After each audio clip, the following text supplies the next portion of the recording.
And is Regine ready for me to start? Yes, she's on. Okay. It is 6:01 p.m. calling to session, called work session of the City Council for the City of Sunset Valley, Texas for Tuesday, May 12th at 2020. And we are starting this evening with a presentation from the city administrator, which is a disaster assessment. And so Sylvia, I will let you take over. Okay, thank you, Mayor. Let me share my screen. The first part of the council meeting is obviously an update on the COVID-19 and its impact to the city of Sunset Valley. The current retail status report is linked to the mayor's dashboard, which we are updating daily. And even daily, I don't think we're able to keep up with the changes in the businesses. We are seeing a lot of folks prepping their stores, maybe not quite open, but there are some employees that are in each of the areas trying to clean up and get things ready. We are definitely not at 100%. You can still see there's a lot of red as in closed, but we definitely are moving in the right direction with a lot more of the open categories. Now, we don't know how much business those folks are seeing, if there's still a significant decline. We will be having some discussions with some of the retailers next week to hopefully get a litmus of where things are, but we are definitely moving in the right direction.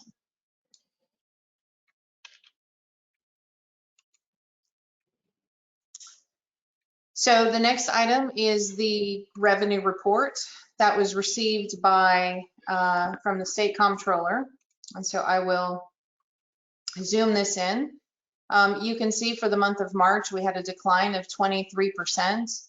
And I will just remind folks, I brought up the Travis County site because it was 23% for 8 days. Travis County issued their first stay-at-home order March 24th.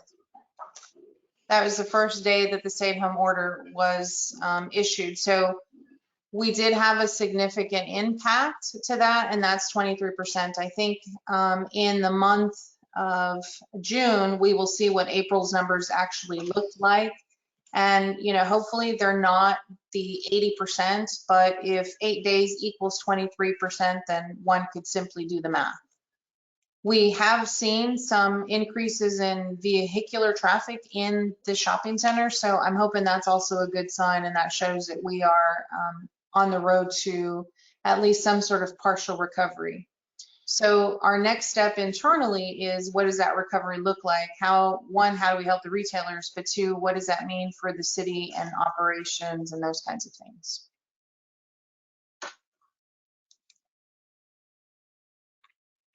So I will open that up, give that Sylvia, back to can you remind us what and just to, because I know even though you say it, we all need to hear it to make sure we don't get it confused. The numbers that you just read, March, 23% reduction, meaning that's a 23% less than what we projected when we approved the budget last September.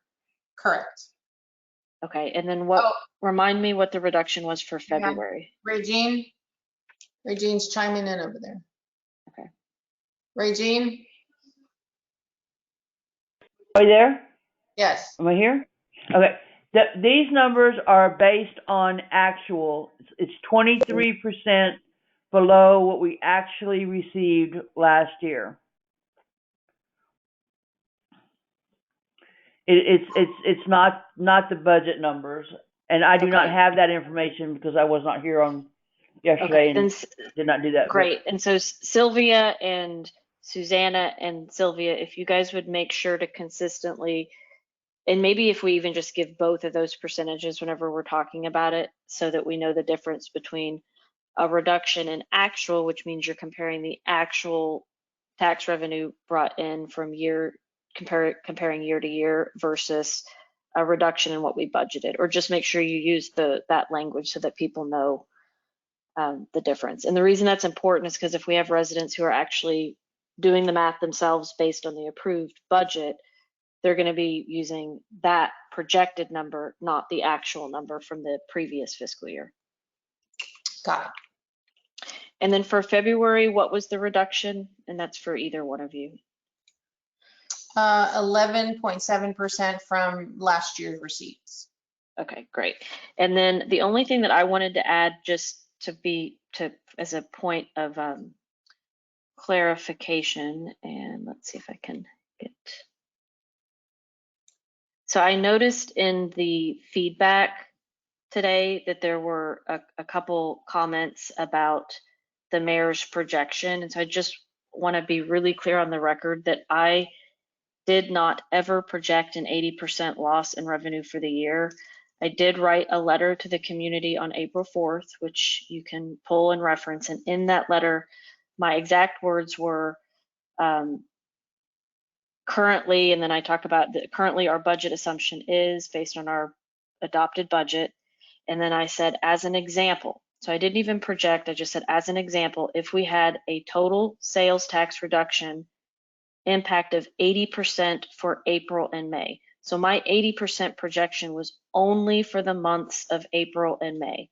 I didn't project or even give as an example any reduction for February or any reduction for March. And then I gave a heightened number for June, July, and September. And really what I was trying to say was we don't know what we don't know, which Karen has said a handful of times. And I was also trying to present the example that there will be a ramp down and there will also be a ramp up, meaning even once stores open up, you're not going to go from whatever percentage of reduction to an immediate 100% recuperation. There will be a ramp down and a ramp up. But I just want to make clear, because I keep seeing it being repeated, and it's sort of the telephone game, that the mayor projected an 80% loss for the year. I never did that. In fact, I didn't exactly give a projection of anything. I just gave an example which showed an 80% reduction for 2 months. And with that, before we move to the next thing, do we have any questions from council members before we have Sylvia move to the next part of her presentation? Council Member Gonzalez, it looks like your mic is open already. Hi, Mayor. Oops, sorry. Sorry, Melissa, there you go. Sorry about that. Thank you, Mayor. I wanted to check because we did do, finance did projections, which we approved and created a budget.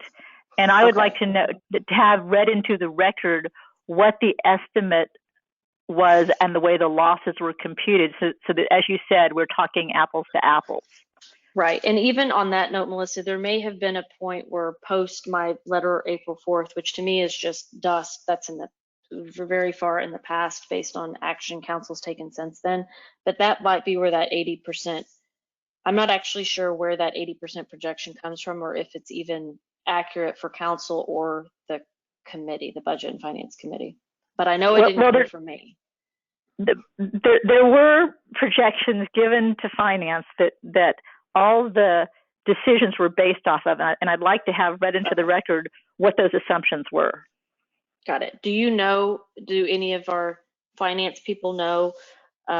So that would have been post April 7th, and it's when Budget and Finance adopted their formal recommendations, which council later adopted. Were there reduction assumptions or projections that Budget and Finance used that evening? And that's a question for Susanna, Regine, or Sylvia. I'm pulling up the actual council agenda, the actual information that was presented.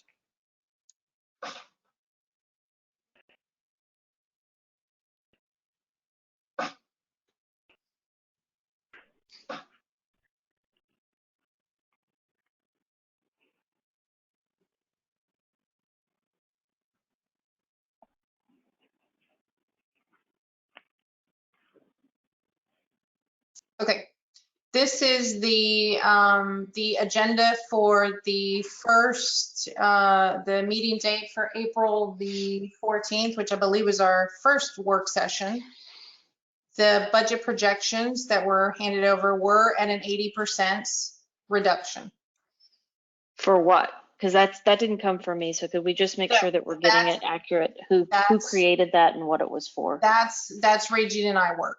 That is both of our work, because the categories are so, you have to understand the budget for you to understand the splintering of the categories. It's very hard to dissect. So we did an 80% for the month of May, June, July, August, September. And so that wouldn't be an 80% for the year. It would just be an 80% reduction for those months. Yes. Okay. And then to Melissa's question, that is either the assumption or the projection that Budget and Finance worked off of when they made their formal recommendation? Yes, this is the April 14th council agenda. This is the agenda item and the associated backup. So it's out there. And this was a worksheet called a working document dated 4/10/20.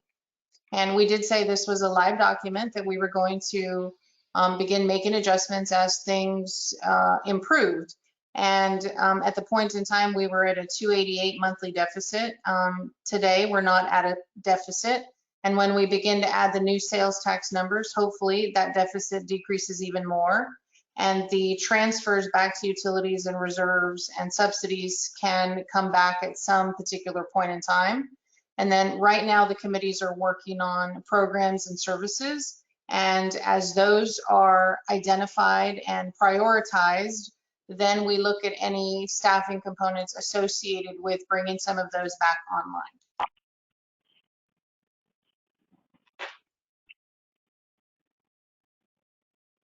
Melissa, before I move on, I want to make sure that your question gets answered. Yeah, no, I just wanted everybody to be clear that the working document that we worked on was 80% for the rest of the fiscal year, and that those were the assumptions that people were working off of. Just wanted to be clear about that. Thank you. Thank you. And yes, thank you. And so if council, if either residents or people are speaking about that, make sure that you understand the difference between the letter that I presented and what Budget and Finance, and to be clear that that's not because I directed some sort of a projection loss of 80%. Do we have any other questions before Sylvia moves on? Don't see any. So Sylvia, you are welcome to continue.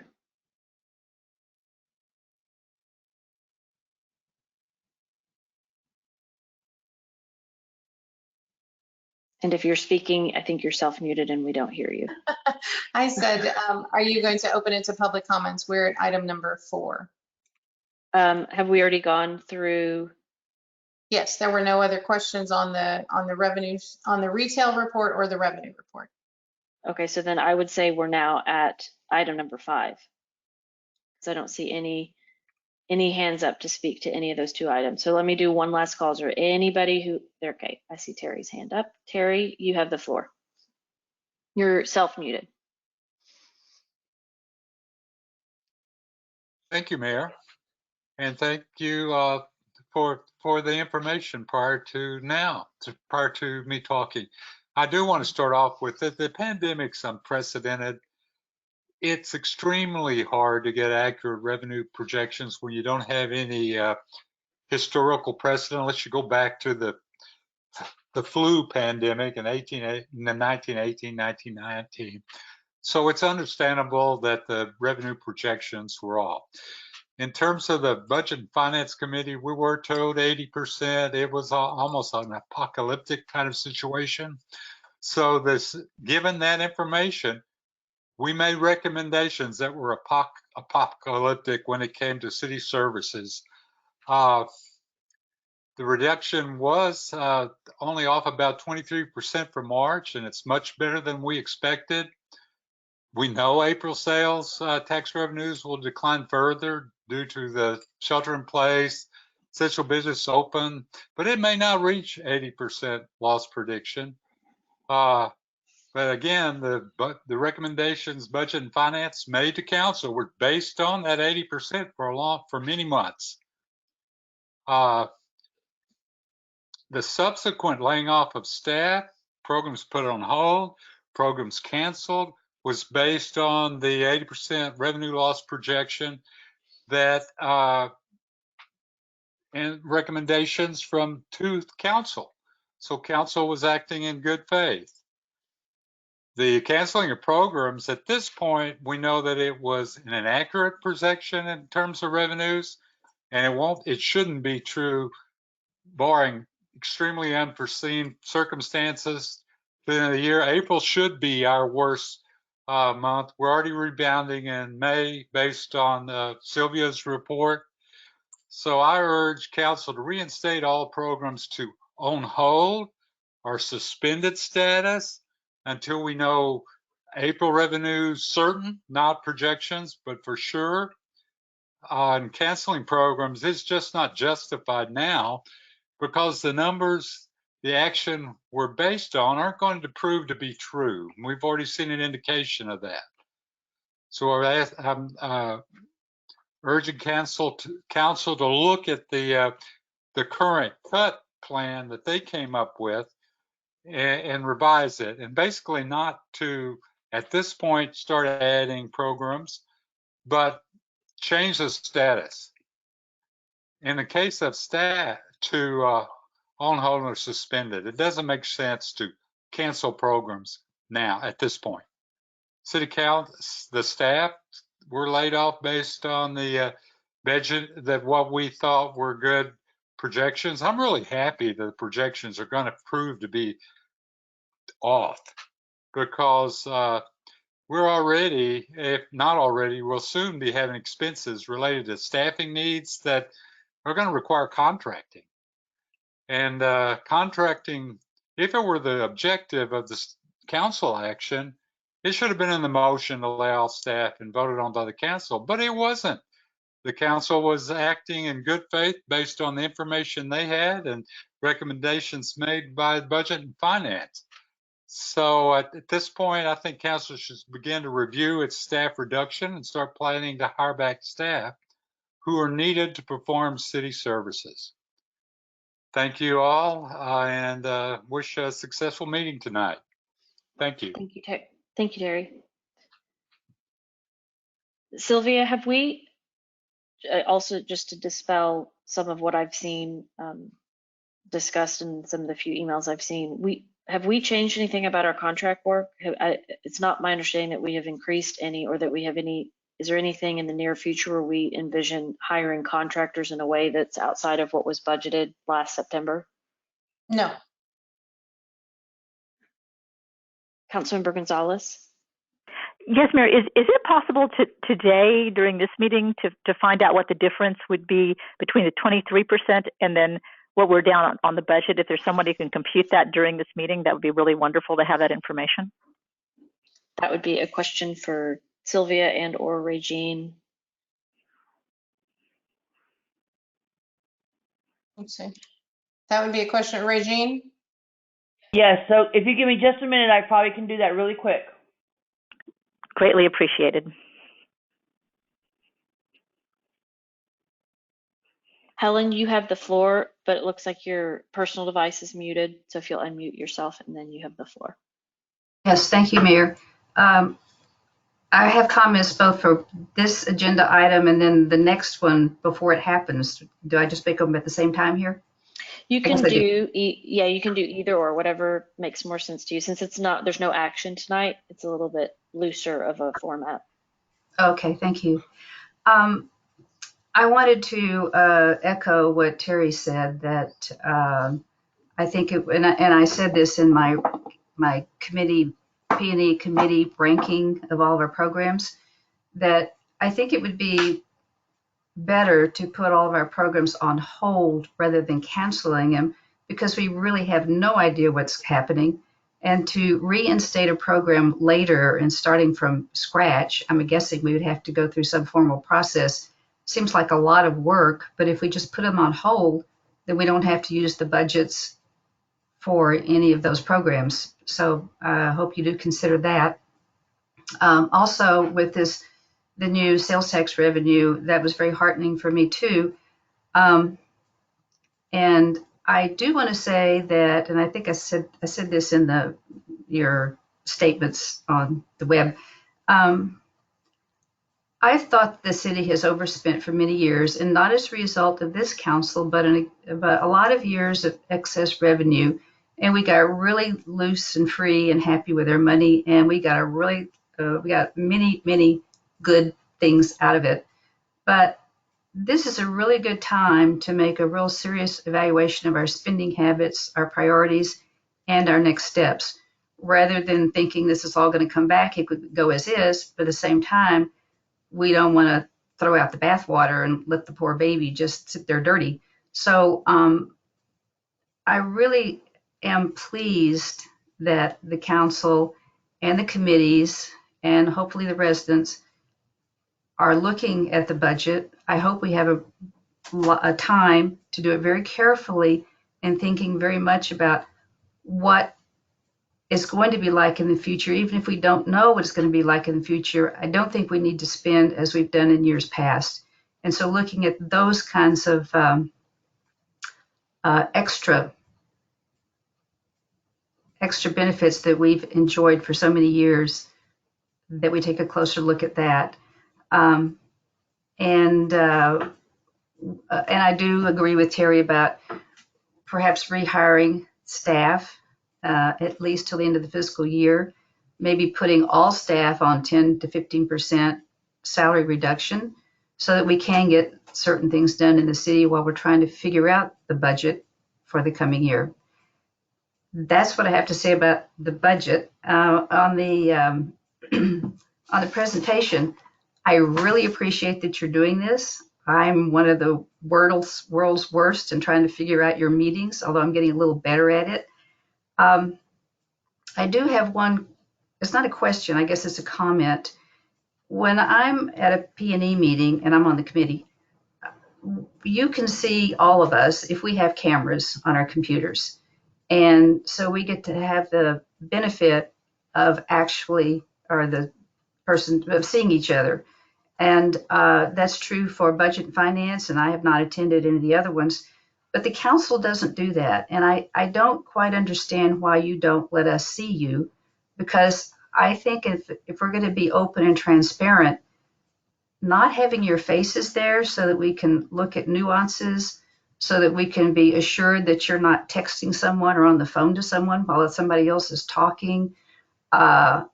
I'm not suggesting that anyone's doing that. I'm just saying it's not open and transparent the way that it's being handled now. And I don't know if it's possible, or maybe in the near future, as we keep opening up, maybe we could look at, or you could look at, the council coming back to the city council chambers and having your meetings there, placing everyone 10, 15 feet apart, not letting the public in.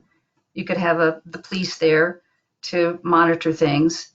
And then it could be more of a normal meeting for us, a more normal meeting for you, so that you can see each other. And I think that would benefit the whole process of our meetings. Thank you.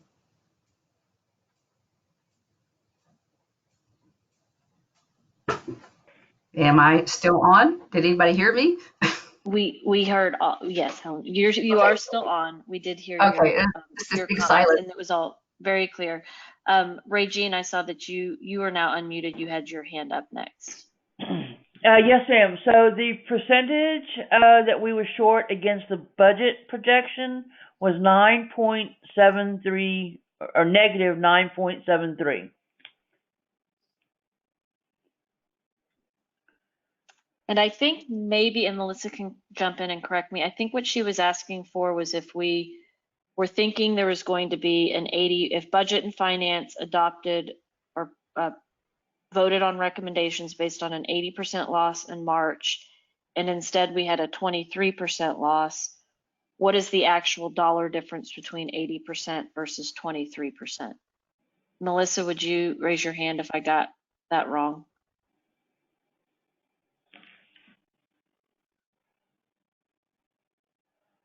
So Mayor, the 80% started in April, not March. Right. What I was trying to do was track our budget projection against the state budget projection. And what I'm seeing at the moment is that we're almost exactly matching it. The state was 9.3, I think, or 9.7, I forget, 9.3, I think, percent down. And that means that we're almost exactly, our budget is actually tracking the state almost exactly then. Because at 9.73, our loss matches the state loss very, very closely. So that'll be telling us a lot sooner than we even have to wait for them to tell us. So no, that was my rationale. Was I wanted to do our percentage of the budget versus the state percentage, and what I'm seeing is that they are very, very close. Thank you. Okay, so you did get the answer you needed.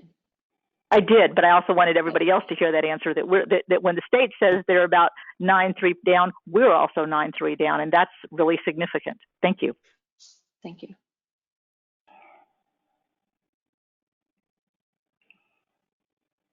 Ruth, you have the floor, and we can hear you now. Howdy, y'all. I sure miss seeing your faces and giving you hugs when I come to council. I just want to thank you all very, very much for all your hard work. I know you're volunteers, and I know that, as Terry mentioned, this is an unprecedented situation in our history. We don't have a lot to fall back on.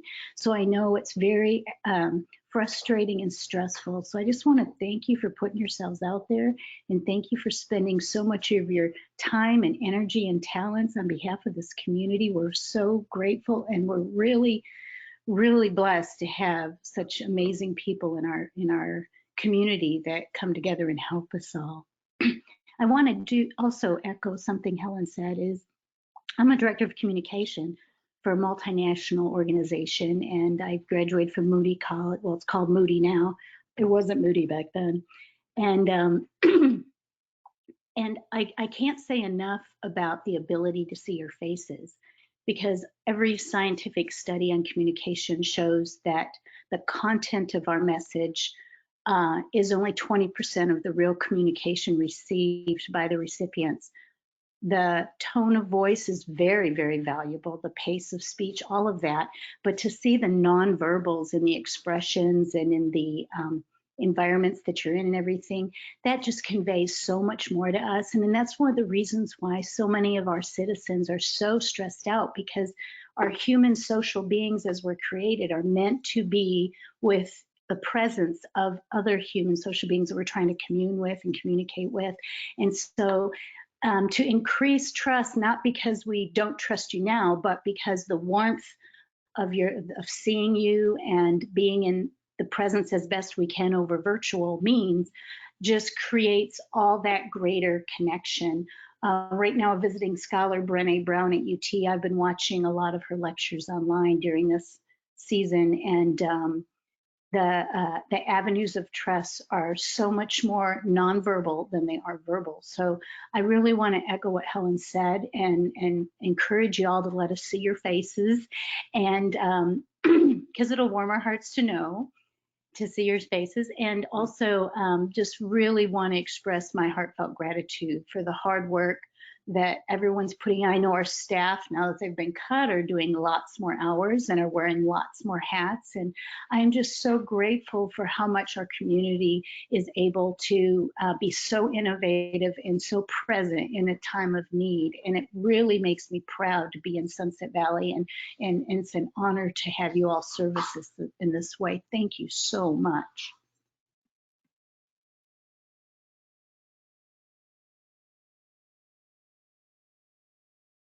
Councilmember Reitz.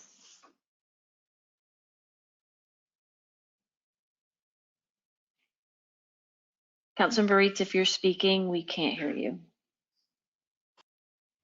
It would help if I unmuted my microphone. I just wanted to know Regine's sales tax number that she used.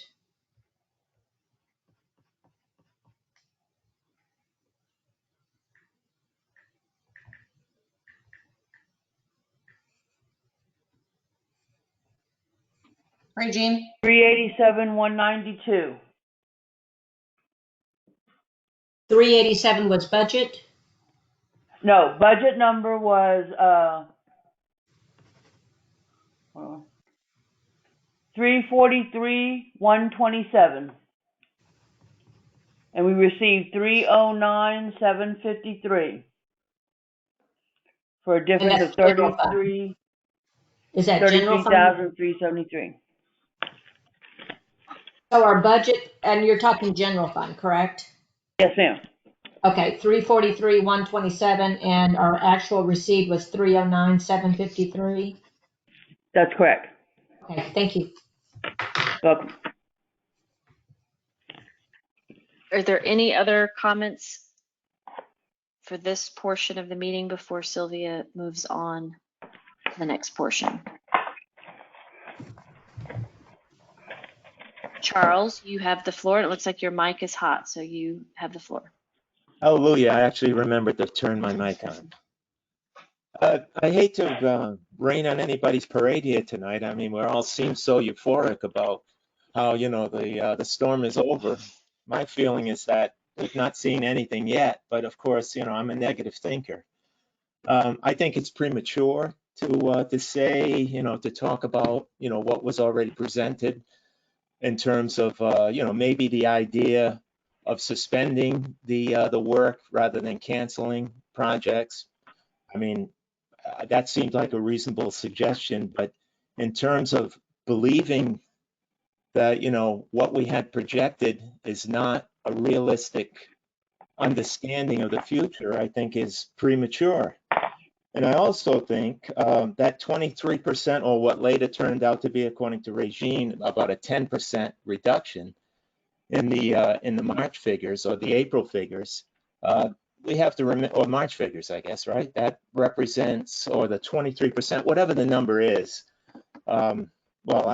It has to be this number. I was listening to what Regine just said, and based upon that number, if we're talking about the entire month, considering that, for the month of March, it was really just a week that things really went south. The number I get for that week is 40%, according to my numbers, rather than 23%. So, or rather than the 10% reduction for the month overall. So, I mean, I think that number is deceiving because it's one bad week, mixed into three, let's call them pretty close to normal weeks. So I just wanted to make that point, that I think that number might be deceiving, and I'm not accusing anybody of trying to deceive, but that it may be deceiving. And I also think it is premature to talk about the fact that, this thing is on it, we're on our way out before we even really, I think, got to appreciating the full impact of what has all transpired. Plus, I heard other comments in the past talking about what the mainstream tells us, part of the plan here is that we're going to see a second round, a second wave of this disease that's going to attack the people. And the government, of course, they're going to have to take stringent measures to put us all back in our cages yet again. And as far as I'm aware, I'm still in medical lockdown. I don't know, maybe I've missed the news. Anyway, I'm going to get myself in trouble. Thank you. Good night. Thank you. Alfonso, Can you hear me? we sure Yeah, can. okay, thank you. I think that we were talking about this, if we will say April 7, we had a lot of more problems than we have now. So sometimes when we are doing predictions, so you can go over with that numbers. And when they were looking at numbers, I was thinking that the 80% was predicted for May. So after May, they have the revenues only 20%. So if that was for May, that now we are looking some difference with this May. And in my view, I think that at this moment, that difference, we don't need to think that that will be the best or next month will be more or less. I think that we need to wait because that prediction at that time, I don't know if they were counting which stores they were open, and this is why they were not selling the amount that you predicted. But for some reason, we have that money. So if at this moment May means for us 2 months before, right? So means March. If Regine or somebody would tell me that may pertain to March, the revenues for March. Correct. So the revenues from April, because if you remember, the government, they close more houses after in April. So if Yes. at this moment we are positive, and I am so happy, perhaps next month will be down. And we cannot be playing high-low games, high-low games. We took one direction and was very difficult, and it's very easy to criticize. It's very difficult to drive, and you are driving. I think that at this moment we have to be cautious. We need to start waiting. We need to continue working with the people, listen to the people. We have a lot of good things from the people, but we don't need to act again in high and low. We took that decisions. Why we don't wait until next month? That will be more critical because that will be April. And the following will be much, much more because will be May. At this moment, they open May 12, May 13. Maybe the economy will go up, but we need to continue watching, not taking steps. And at this moment, I saw the agendas, and you try to do your best. Sometimes you make mistakes, and it's hard because the people, we are very, very critical, but we need to understand that it's not easy. So I hope that you will continue in that way. And I hope that the citizens, in reality, they need to be with a little more flexibility and try to understand that it's not easy and we are in this all together. So please, I hope that we can wait. Thank you. Thank you, Alfonso. Do we have any other council or resident comments during this portion? And yes, Helen, to your comments, yes, we have closed City Hall through May, and that's not just a precaution that relates to the residents and even council members. It's also in part to ensure that we're protecting staff and not asking them to expose themselves to people if it's not necessary. So we will continue the virtual meetings through the end of May, and then Sylvia, the chief, and I will reassess. And absolutely what you suggested would be the first phase. So the first phase would be to have the electeds and staff be in the meeting, and then to as soon as possible after that, reopen it for residents. And Terry's in the room, and so he is an example of a resident that when we tried to do a hybrid, he brought up a counterpoint to that, which is he brought up a separate point, which is it's kind of unfair to ask residents to participate not in person. So I'd prefer if and when we do open City Hall that we can do it in a way that allows residents to go back to also presenting their commentary face to face. But that will be something that we revisit at the beginning of June. And yes, Ruth, this is more stressful than you could possibly imagine. It's been by far the most stressful period of being an elected official since I started, and I cannot speak for my other peers.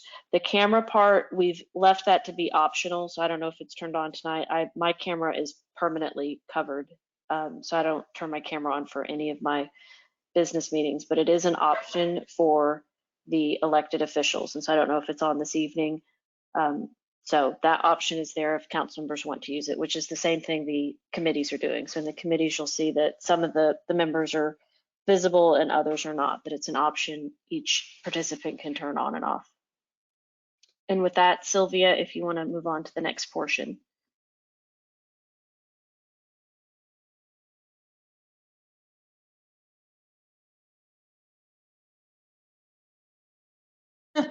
I was talking and didn't know I was muted.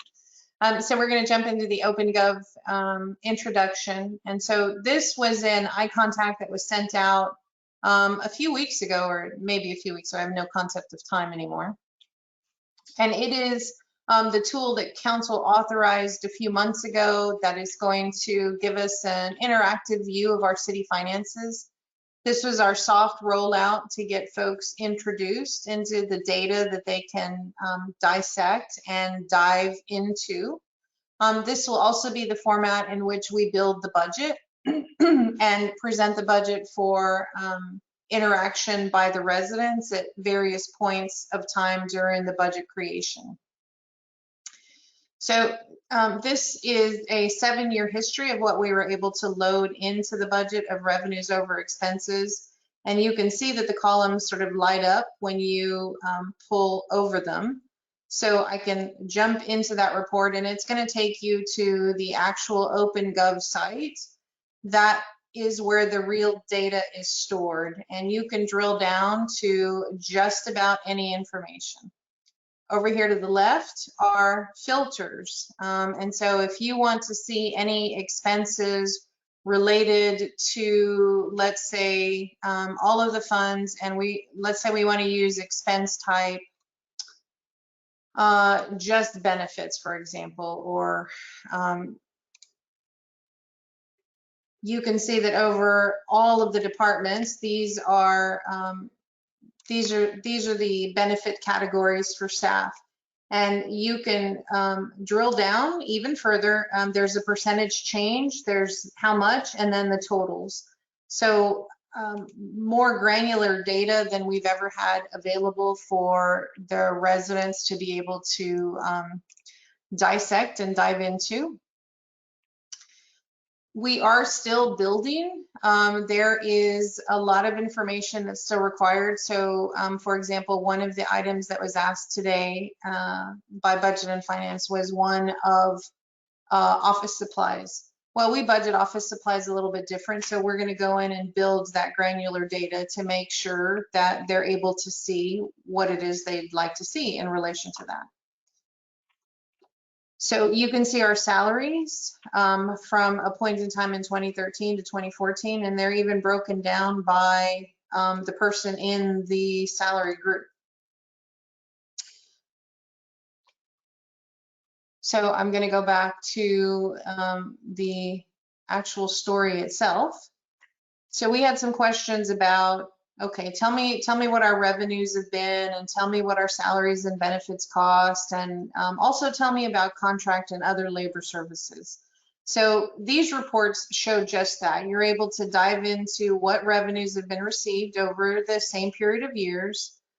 Salaries and benefits, same thing. You're able to drill down and see how much salary is embedded in every fund in every department.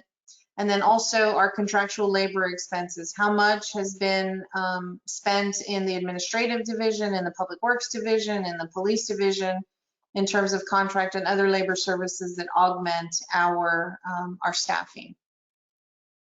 So this is just a first blush. We have so much more data to share and to show, and I'm super, super, super excited that we're at least getting to the point of, if folks have questions or need information, they don't have to wait for Regine or I to provide some information. They're able to dive in and maybe better prepare a question with some more clarity of what they're actually looking for.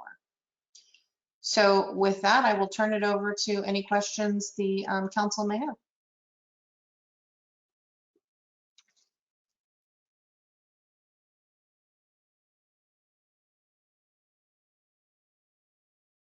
Councilmember Rosengarten.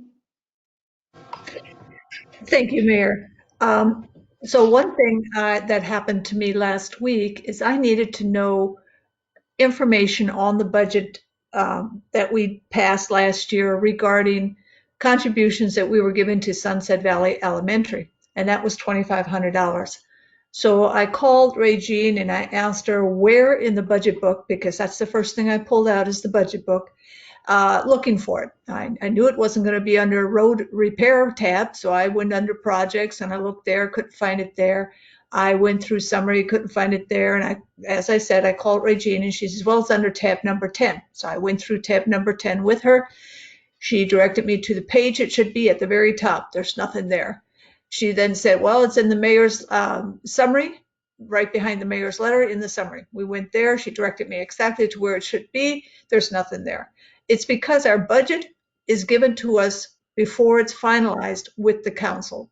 So once the council, so budget first does all their work and recommendations. They give it to the mayor. The mayor then sets her budget and then gives it to the council. Council then reviews it and says yes or no on each item, and things change from the budget book. But our budget book never gets updated.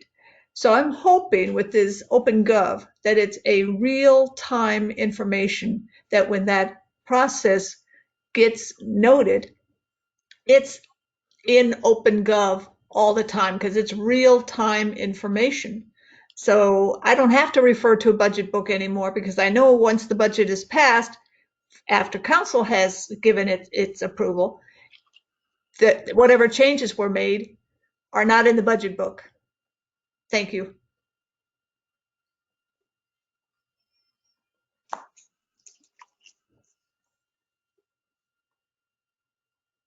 Councilmember Reitz.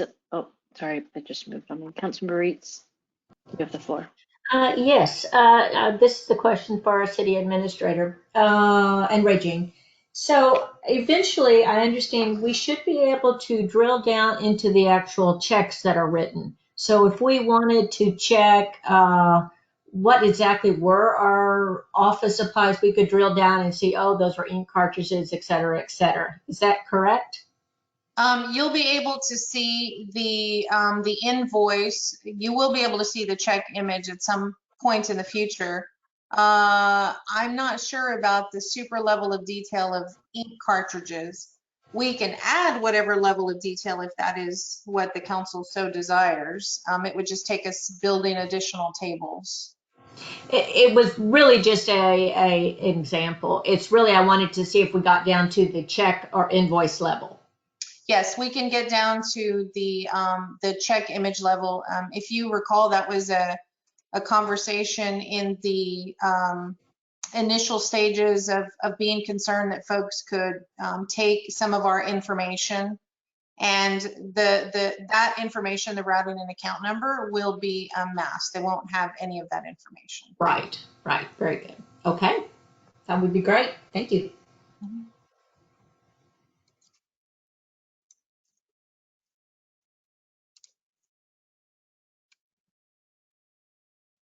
Councilmember Medicus. Thank you, Mayor. I was just wondering how committees are going to use this to do their budget request. Can you do, Sylvia, can you do like a quick, here's where you would go and here's where you'd start? Sure. So we had an initial discussion with the Budget and Finance Chair and Liaison this morning on getting some of those discussions. So this is what the basically the electronic budget looks like by funds. We tried to mirror the budget book exactly by fund, and then when you open the fund itself, you have you'll have a detail sheet, and this is what I like to call the Barbara Wilson cover sheet. That would give you the background and any analysis the Budget and Finance Committee has and a recommendation prior to adoption. And then we go into expenses. So you guys would probably be working within the Public Works budget and programs and services. So we would open up a budget worksheet that shows a historical account of the 5 years and a description. And then the slider over here to the left is the red and the green. And so we have the ability to make adjustments and see its impact to expenses and its impact to revenues. We also have the ability, let's say you make, you have a question on salaries. So I can go into a report and give you specific information for a salary. So if you tell me, I want to know what expenses are related to, let's say just the green tax per se. I want to know what expenses are related just to the green tax. I'm able to give you that. And so as we drill the budget down, I can give you, okay, so this was Valley Creek Park, this was Reese, everything that was in the adopted budget. So as we're planning, I'm able to give you a quick model of, okay, if you make that change, this is what's going to happen to the budget. So every committee has the opportunity for input. And Wanda, I don't know if you want to jump in or if Michael's on the call, but we had that discussion today, and I explained to them that the committees are already working on some budget proposals and some prioritization. So whatever you guys give back to us is what we want to build. So then we can then model and turn over to budget and finance as they begin their work.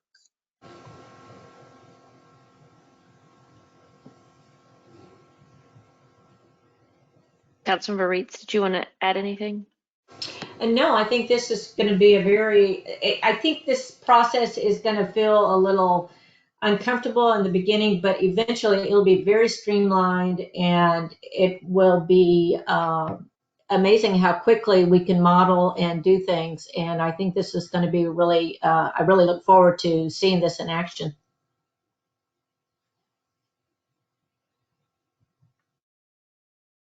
Councilmember Medicus? So just as an example, if we had that earlier discussion about the sales tax revenue, with this tool, then we could, can we like do modeling? So say if we had each month we modeled, so the last one was 23%, which was March's numbers. If we modeled an expectation of 60 or 70 or whatever, we could look at different case scenarios each month. Yes, we could. This is actually an annual budget, but it allows us to put up to 36 periods in. So if we wanted to do a budget just based on general fund sales tax and to be able to model that, yes. So here's, you can adjust the slider as a percentage, which in this case, I'm going to put, you know, plus 10%. And so see what it does to the, over on the left-hand side, you see we have an increase of revenue of 515,000. So we're able to do quick modeling in that regard, really across any kind of either revenue or expense that we have built within the budget right now. Thank you. I think this is really exciting. I agree with Wanda. It's going to take some getting used to, but I'm really anxious to get in here and start working it. Thank you. Mm-hmm.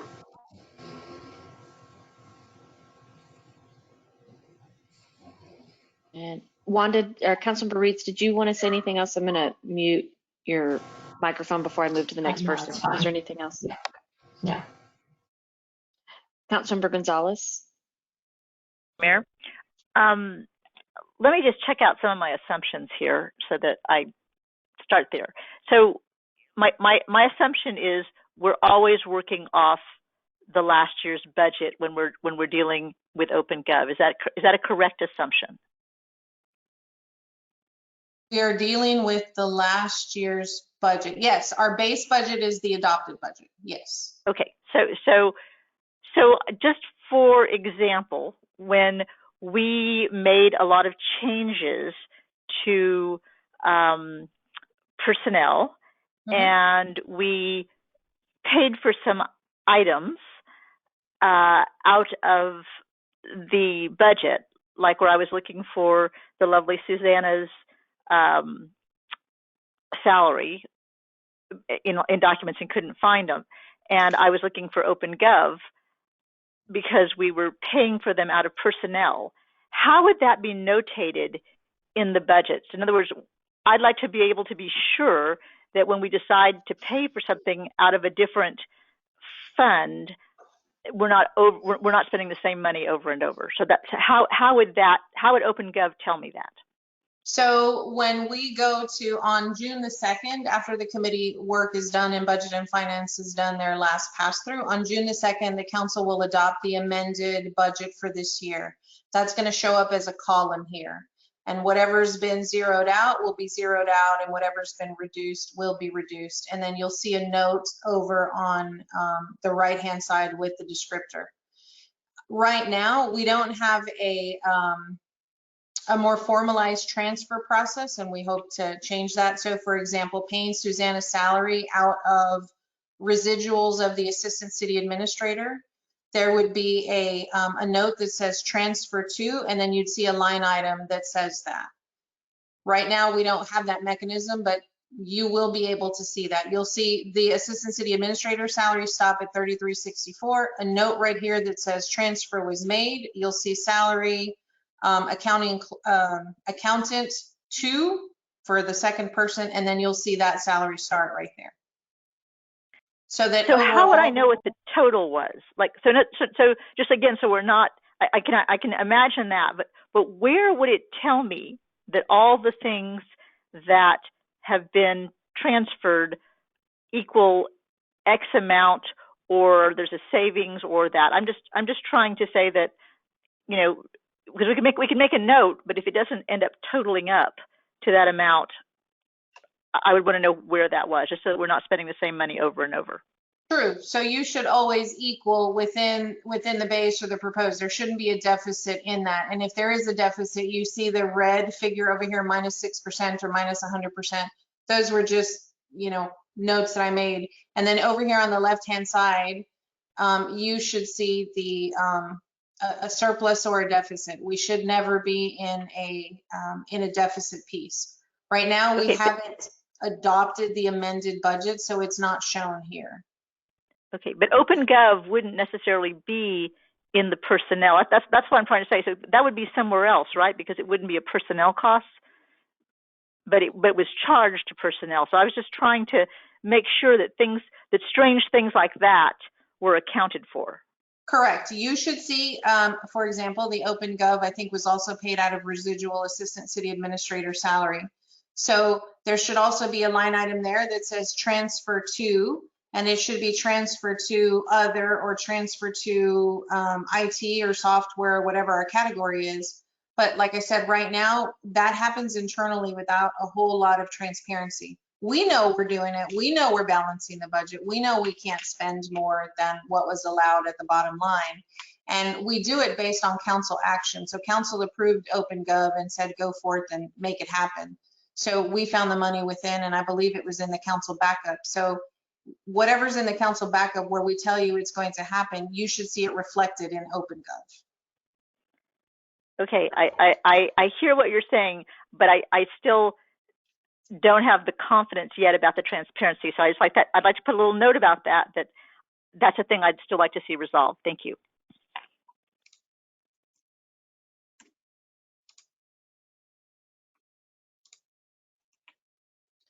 Sylvia, so in the future, to the point of transparency, this isn't completely ironed out yet, but what you just described is 1,000 times more transparent than what we used to do, which is residents, if they weren't at the meeting when the action took place, there actually was not even a breadcrumb trail for them to follow. And then what council would do is some months later, like for example now, we've made many budget changes. Committee has recommended them, council has approved them, staff has enacted them, but they're not reflected in the budget because we also, our current process requires a budget amendment, which is a separate secondary, similar to when you do an ordinance, you adopt the language, you then come back later to adopt the formal revision to the ordinance itself. We haven't done a budget amendment yet for all of the changes that have been made in the last 4 or 5 months, even pre-COVID changes. That's correct. So I just added a line to show just how sort of easy it is for us to make those additional entries when those type of budget adjustments or those budget transfers happen. When the new budget that's adopted happens on June the 2nd, there'll be a whole litany of things that are added and things that are zeroed out and additional line items like this that maybe didn't have a historical in the beginning, like Susanna's position, for example, accounting clerk 2. Accountant 2, because she's the second accountant. We currently have one as accountant. You won't see a historical for 5 years there. You'll see the current year's estimated cost through the end of the year. So it's all going to add up. There won't be a deficit, or there shouldn't be a deficit. And if there is, there should be a transfer in from another fund to rectify that. And what I might recommend is follow-ups to Melissa's point is what would be nice in the future would be if we had a clearer policy to council and staff, which would be that the budget amendment must occur no later than some period after council votes on it, or that it even, I'm not even sure why it has to be done in 2 separate meetings. That's something where maybe Sylvia, you could explain. In the future, now that we have OpenGov, is there any reason why there would need to be a delay? Why could council approve a budget change and it could be reflected within 24 hours? Normally, when you have an expense like that, the language is approval of, I'm just going to use 55,000, approval of 55,000 and adoption of a subsequent budget amendment in same amount, something like that. But we have, because this is being fed from our current system, from our MIP system, as soon as we put that information in, it should be reflected within, minutes, truly, within OpenGov. And so moving forward, will we still use the old process, which was council votes on changes and then some many, many months we would do a catch-all budget amendment to capture all of those changes that had occurred for many months, or are we going to do it differently? I would suggest that you keep if you do a budget amendment, I would suggest that you do a budget amendment. Right now, we have transfers among the funds that happen just through the natural course of business, like in the administration fund, for example, in the general operating fund, I'm sorry. We have administration, public safety, municipal court, public works, and what we call general government. Right now, it's not uncommon to transfer among the funds because it really, among the departments, among the worksheets, because it really is in the same fund. You still need to do a budget amendment to reflect whatever council's wishes were from one fund to the other, or one worksheet to the other. But what I'm saying is for council to take an action like purchase of OpenGov and identify where that cost is going to come from, we should be able to reflect that immediately within OpenGov. And then that's in our backup to council. If council adopts it, then we save that worksheet. If council doesn't adopt it, we delete that worksheet. See the delete over here? If council doesn't adopt it, but I think it's important for council to be able to see the model of what happens if we make that purchase, as Councilmember Gonzalez said, so we're not spending the same money over and over again that we think we saved. And then a similar but different question. In our old budget process, one thing that was always would have been a nice tool for me, but because we worked with these static PDFs, so it's like there was the non-adopted budget, which I never completely understood why we kept that on our website. So there would be the broken down version, which wasn't the adopted version. Then there would be the adopted version. Then later within that fiscal year, if we made changes and adopted a new budget, there would then be a completely new PDF of the entire budget created. With this new system, will there be an easy way for anybody to just get a summary where it could produce, say, a summary sheet of these are all of the budgetary changes that have occurred from when the budget was adopted to whenever that date is that the person's inquiring? Yes. And if the council desires to, for comparison purposes, for example, if the council desires on a monthly or quarterly basis to see what adjustments have been made, i.e. transfers or large purchases or things the council has adopted, we can give a summary sheet. I still would recommend that you do a formal budget amendment, but we probably should talk about the policy for transfers among funds.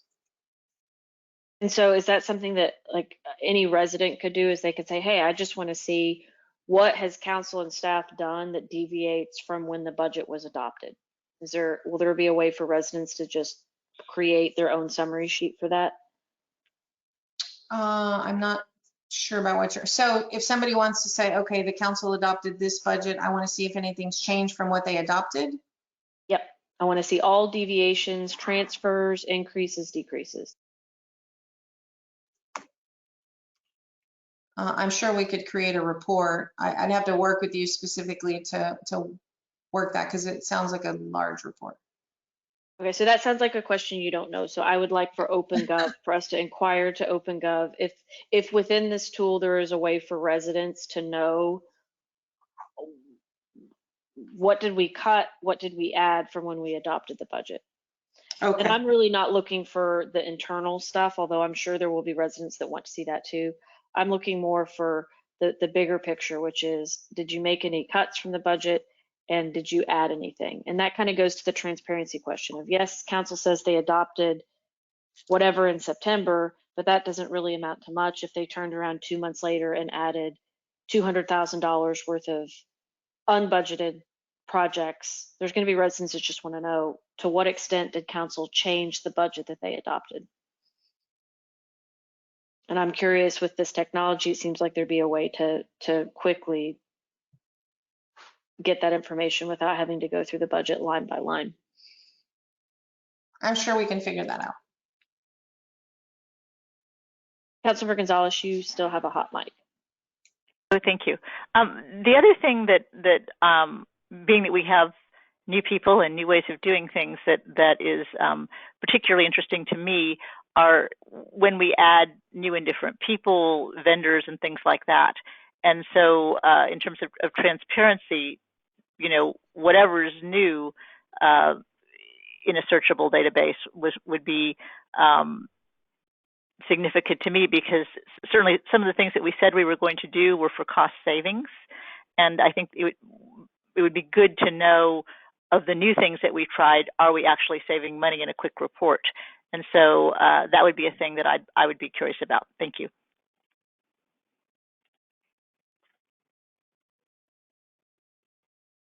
Do we have any other questions? So this would be opened up to public and or council members, questions for staff or things you'd want to see that you didn't see tonight, or even just questions where you'd like to see Sylvia show you a different level of interaction with the tool.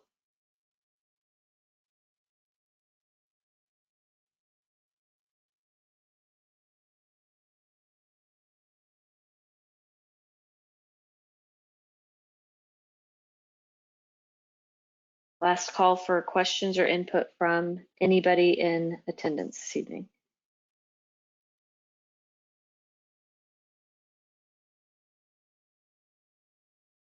Okay, Sylvia, is there anything else that you'd like to point out before we close up for the evening? No, other than there's some tips here. You know, jump in, click through the data. It's hard to see it on your cell phone. I was told people's cell phones like freak out once they bring up the chart because there's so much information. So probably an iPad or other type of larger device is best for dissecting.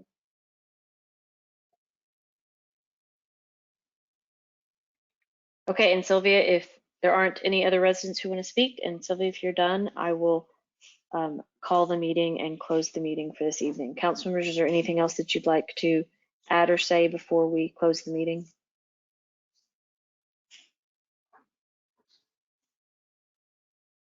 And we will close the meeting and adjourn at 7:09 p.m. Thank you.